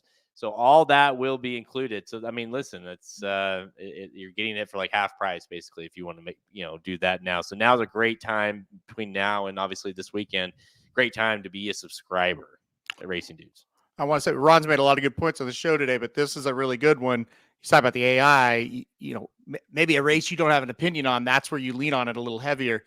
And that is kind of something that maybe you purchase, maybe you don't, but as you're looking at it, you go, well, I'm seeing a lot of irregular picks for these people. So, okay, now what does this look like on just somebody that's unbiased? And here it is. And this is just the data, crunch it all together. So great point. And kind of along the lines of just give them as much data as they can do what they want with it, And so Yeah, no, I know for someone who obviously handicaps does it by hand for everything as well. I know you do too, but I am definitely that's one column that I'll be watching on Saturday to see how, Yep. it's like, because there's no like, oh gosh, I can't put that horse on. Like that just doesn't make any sense. You know what I mean? Yeah. Like, well, no, I mean, so I'm sure there'll be some ones on there that are like, that's insane, right? And they might Yeah. run like it was insane. But there Mhm. also could be some little diamonds in the rough that you, like you said, you never thought about that are included in there. So Yep. definitely anxious to look at that, guys. Make sure you go get the betting bubble right now, racingdudes.com, or just become a subscriber if you're not already. And you'll just find it there in your dashboard when it becomes available. We'll have this available. The Coolmore betting Bible will be available by tomorrow morning. So be on the lookout for that. I'll send out an email when that's out. We're on Twitter at Racing_Dudes, Instagram, Facebook, and TikTok. You can find all episodes of Blinkers Off by visiting our podcast page. You go to YouTube. You can go all the places you listen to podcasts. We are there. Make sure if you go to YouTube, hit that like, subscribe, and notification bell. Dudes Who Bet Sports will be on at 5 this afternoon, 5 Central. The Magic Mike show is not happening today. Is that right? Yeah, Magic's on vacation this week. He's at a bachelor party / wedding. So yeah, no Magic Mike today. I don't know where Samich is, honestly, but Magic I know is out of town. So I think that's why you're not seeing that Magic Mike show today. Apparently Salmich did not want to do it, so I guess not. he's off, I guess. So Okay. it's a no show. But guess what? Dudes Who Bet Sports. They'll be here later talking about college Mhm. football and NFL, of course. So lots to talk about. You got to recap that Georgia Alabama game too, right? Yeah, it'll be a great game. We'll talk about those two teams, obviously, and a lot more as well. It's going to be big. Going to be a very big day on Dudes Who Bet Sports. I mean, the college football season has been fantastic, in my opinion, so far. Every weekend, it just seems like we're having great games across the country. And in the NFL, kind of what it was last year. I think some games are very good and some games are very bad. So, um, but we'll talk about them all coming up here. That's wow, hour and 10 minutes away. Dude, that game was so weird. I mean, because I I had the boys, and so we were watching in some, but we were busy, of course, Saturday night, busy, doing stuff, and then when it became just a blowout, I was like, we turned it off, or we were doing other stuff, and I wasn't really Yeah. paying attention. And you and John, obviously, and Ryan and I were on a group text, and I started seeing the messages, and I could tell, Yeah. like, oh shit, something's it's getting close. And so we turned it back on. I was like, oh my gosh, like what? And so I was able to watch, like, whenever it kind of went back and forth there at the end. And my goodness, that was I went Yeah. back and watched all the highlights and whatever, and it's just a classic of a game. Like, they were dead in the water. Oh Like yeah. that, it was, on the road, just getting killed. And boy, what a game. I mean, really was back and forth. Those are two teams.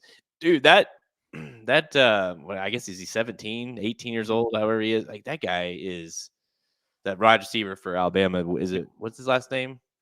Is it Oh, geez. Williams? Yeah. I was trying to think of his first name. Yeah. He's a freak, man.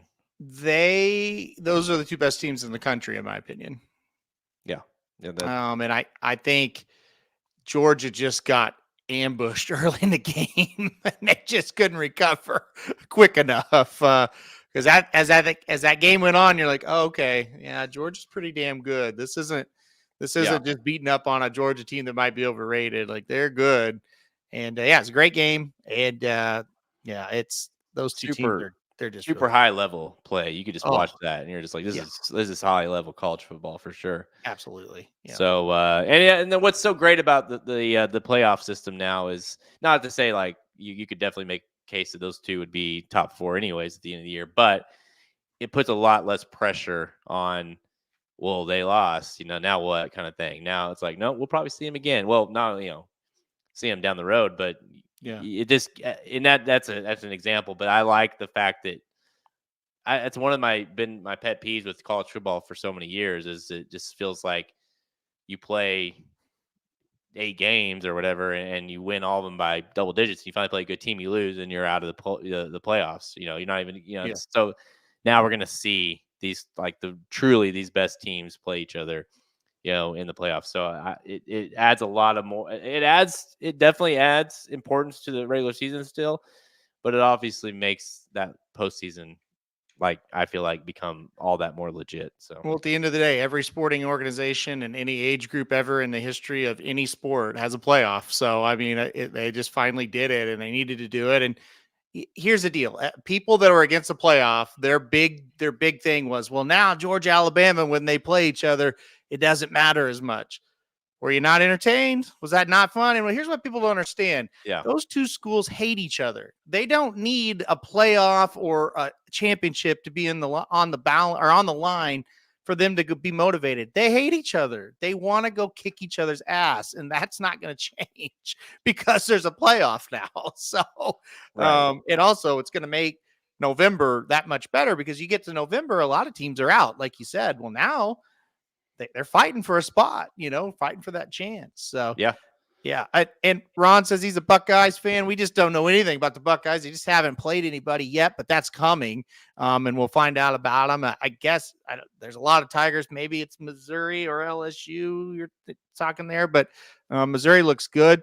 And then Isaac was asking, can the Cal Bears upset Miami? I certainly think they can. If you've missed it, Jared, College Game Day, going to California for the first time ever, they host Miami. You watched the Miami game. Virginia Tech almost beat them in Miami. I think they're vulnerable. Now, can Cal beat them? Not sure, because the Cal loss to Florida State looks bad, but they did beat Auburn. I think it'll be a close game anyway. Okay, the Miami quarterback is special. You can tell. Yeah. Oh, he's good. Yeah. I was, but overall, I was pretty unimpressed with Miami. Like, I thought he's special and he's kind of willing them to win this thing. But yeah, I was. And by the way, at the end of that game, in all my years of watching any football game, I truly had no idea if it was a catch or not. No, like, couldn't see it. Anytime you slow down replays and you're like, well, that was a catch. No, it wasn't. Or it's close, but I don't think you can count that as a catch. You couldn't even see the ball. No. Like, it was one of those games, right? It's not like it was national TV, obviously, on ESPN, but it wasn't like, the game day game and all the different angles, or the national championship, or you have 42 different angles to look at. So you're like, you had a select few, and it was just, and then they ruled it a catch like 10 seconds after the play was over, basically. And it was just a disaster. They got the call right, but the way it came about was just crazy. Yeah, at the end of the day, I don't think he caught it. So no. Now how they got there probably wasn't right, but I don't think he caught it. I think what they probably should have called it incomplete on the field, and then hey, come give me proof that he caught it. Because here's the deal: they didn't know. No. You can't tell me that they didn't have a clue if he caught it. And if you can't tell and what I mean, not even couldn't tell if it's a catch. You can't see where the ball's at in slow motion replay. You didn't know where it was at watching it live. Exactly. So how could you? And they called it incomplete, and then some jackass, probably from the line judge or something, comes flying over. No, he caught it. I saw it. He caught it. Like, no, he didn't. Golly. But anyways, it was a hell of a finish. Good game. Yeah. And I did see Shoddy, the Vikings. Yeah, the two Chiefs and the Vikings, the last two left at undefeated, 4-0. The Vikings couldn't look better, although they got close to blowing that lead last week. And then the Chiefs kind of couldn't look worse, couldn't have more things go wrong. Mahomes looks average. They've lost pretty much every skill position player on the team, but yet they're 4-0. So I don't know. I don't know what to make of. I think the Vikings are legit, but I also don't trust the Vikings long term. I don't think the Chiefs are necessarily legit right now, but I also don't doubt the Chiefs because it's the Chiefs. Yeah. So I don't know. I mean, I it's so funny. I wanted to mention this. We lost Rashee Rice, obviously. Who knows how long that has been another weird thing. They have not disclosed what it is. It's even if it's an ACL tear or what. I mean, no idea really. If he's out 4 weeks, if he's out never, until next year, because he's going to be suspended next year at some point. So who knows the next time he's on the field? If it is an ACL. But dude, obviously I check like every hour of every day to see if there's updates on Rashee Rice, and so of course I go through all the different channels and I will search on Twitter like Rashee Rice just to see if there's someone reporting on. And I swear, I've never seen a player more hated than that guy. Like got what he had coming, like he's not suspended, but that's God saying, it's all across the board. And it's like, how many times do we have to say, yeah, like whether or like Von Miller got suspended 4 games for some bullshit or whatever. And it's like, but there's Rashee Rice still not suspended. It's like, they're waiting till the case, like they're not ruling do you not understand how this works? Now, whether you want to agree with the legal process and how long it's taking, that's a whole other thing. But the NFL is not going to, it's just insane how much they like. This guy's supposed to be like, they want him like sent to prison forever and never play again. And it's like, well, we don't even have a court case yet. He's not even been to court. Right. It's just insane. And the poor guy, he's got a blown out knee. It's like, oh, well, Mahomes, I thought my favorite one was Mahomes. The league told Mahomes to take him out. Right. That's good. That's very probable. Yeah. That's the Damar Hamlin. Like the league had somebody act as Damar Hamlin, so we could could cover up that the shot killed him, right? So see, you say things like that, it's just like, what are you talking about? It definitely is weird they haven't said anything on Rashee. I don't know what. Well, I thought you were going to say something about Damar Hamlin. Oh, no. But it's definitely weird that he didn't die. It was so funny whenever who was it that threw the interception to him that night? Was it Lawrence? Trevor? Yeah, I think it was. And so it's a Trevor Lawrence, the first player in NFL history to throw an interception to a dead guy. It's just like, oh my gosh, it's insane. But I don't know. I don't know what's going on, what the deal is with Rashee, and I don't know what they're waiting on. The fact that they keep waiting to tell, would at least lead me to assume it's not a tear or not a full tear, because usually, like, every time there's an ACL, guy's out with ACL, you hear about it the next day, right? Mm-hmm. They do the MRI the next day, confirm it's torn, and boom, he's immediately most guys would have had surgery by now. You know what I'm saying? Yeah, it's probably a partial tear or something like that. It's hard to say, but I don't know. What do you any? I guess you know what. Let's just, you guys tune in here in an hour. Tune in an hour. Listen to Halterman talk and his dad talk about the NFL and college football to get all his thoughts. We got to get out of here. This is an hour and 47-minute show. Halterman. Too long. Yep. Too long. Too long. I got to get out of here. I got to start game planning. I got to leave in an hour for the Falcons game tonight. So we're 5-0. Heading to play the Patriots. I don't know if we're going to the Patriots. I don't know. It doesn't matter. We're playing the Patriots tonight. So we'll see how that goes. We got 3 games left in the regular season and the playoffs begin. So, all right. I'm excited. We are the Chiefs of the league. We don't cover hardly ever now.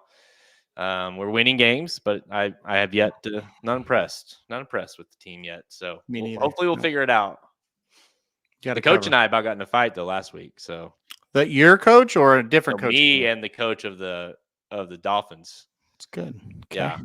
He was like one of those guys that was way, you could tell like every time we made a big play or we had a touchdown, he would complain to the ref that our flags were not in the right position or their shirts are undone or whatever. And you can't get and he was, so I started firing back a little bit. And every time, I'm like, oh, you got to fix this flag, and they were they started taking out our guys. They would, when they tackle or they would pull the flag, they would just basically go into the guys. And one of my kids got killed, man. And I went running over there and I started yelling, hey, listen, you got to defend your players. Okay. Okay. Yeah. You got to stand up for your kids. And that's what I did. But he did not like that. And then he told me that he was hoping that we played again in Super Bowl so he could beat us. So, yeah, well, very heated. Nice. Okay. Very heated. Yeah. Listen, flag football is. See, this is like when you watch those movies or you see those commercials or even TV shows where it's like the kids are out there and they're like, I don't know, we're just having fun, and the coaches are all fighting and the parents are all fighting. Yeah, the kids are like, what do you want to do after this? You know? Like, Yeah, the South Park episode where they're trying to lose, so their parents are fighting. Yeah, I know. You've reached it now. Congrats. Yeah, I know. It's but to be fair, it is at there's no excuse for the coach stuff, but like, you're at a weird age at this, like these 8-year-olds, and you're shifting from like, hey, let's just go out and kick the ball around or have fun, to no, we're trying to win games. There's scoring, there's penalties, all that stuff. And so you're kind of like at this middle gap here where it's like, well, you gotta teach them that, the rights and the wrongs, and how to, that we're here to win. And so there is that aspect as well. But yeah, it's I keep waiting to see you there, man. Haven't seen you in a game yet. So yes, this week it's probably. All right, yeah, whatever. All right, this sounds week. Good. Yeah. All right, guys, we're getting out of here. I'm Jared Welch. He's Aaron Halterman. Good luck this weekend. Good luck in the final weekend of Breeders' Cup prep races. See you guys. Thank you for listening to another episode of Blinkers Off. Join our horse racing community at racingdudes.com and follow us on Twitter at racing_dudes. Want to make money betting horses? Bet with the Racing Dudes.